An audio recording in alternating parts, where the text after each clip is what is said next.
গবেষণায় দেখা গেছে যে 25 থেকে 35 বছর বয়সী যে নারীরা রয়েছে তাদের মধ্যে যৌন চাহিদা সবচেয়ে কম বা মাঝারি।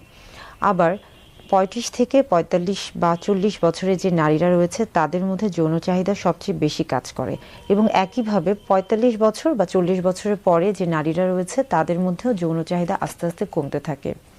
এখানে আসলে বেশ কিছু বিষয় কাজ করে। সবচেয়ে গুরুত্বপূর্ণ যে বিষয়টি রয়েছে সেটি হচ্ছে হরমোনের যে বিষয়টি।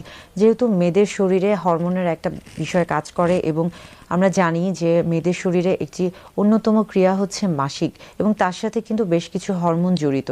অর্থাৎ এবং একটা বয়সে গিয়ে বিশেষ করে 40-এর পরে কিন্তু তাদের মাসিক যখন বন্ধ হয়ে যায় তখন কিন্তু তাদের শরীরে একটা হরমোনাল ইমব্যালেন্স হয়ে থাকে, যার ফলে কিন্তু তার শরীরে একটা সব কিছু মিলে কিন্তু একটা নতুন একটা প্রভাব পড়ে। এর ফলে কিন্তু আপনার দেখা যাচ্ছে যে সেক্সুয়াল অ্যাক্টিভিটিসের যে বিষয়গুলি আছে সেটার একটা তারতম্য হতেই পারে।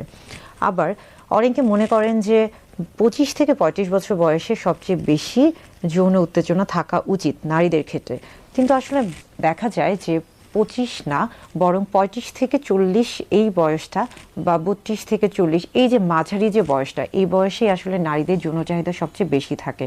তবে অনেক গবেষণায় আবার দেখা যাচ্ছে যে অনেকে বলে থাকেন যে এই সময় মেয়েরা যেহেতু সবচেয়ে বেশি বিভিন্ন ধরনের কাজে কর্মে লিপ্ত থাকে, বিশেষ করে দেখা যাচ্ছে যে এই সময় তারা বিবাহ বন্ধনে আবদ্ধ হয়, এই সময় তারা বিভিন্ন ধরনের কাজ করে থাকেন, এবং এই সময় তাদের হচ্ছে গর্ভধারণ থেকে শুরু করে বাচ্চা লালন পালন, এই যে বিভিন্ন ধরনের কাজে কর্মে তারা ব্যস্ত থাকেন, যার ফলে অনেকের ক্ষেত্রে আবার এই বয়সে যৌন উত্তেজনাটি সবচেয়ে কম দেখা যায়।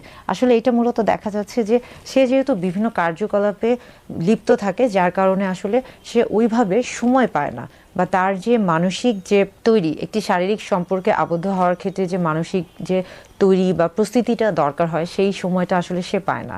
এই জন্য আসলে এটা নির্ভর করছে ওই মানুষের বা ওই নারীর শারীরিক এবং মানসিক অবস্থানের উপর, এবং তার দৈহিক অবস্থানের উপর, এবং তার পরিবেশ পরিস্থিতির উপর।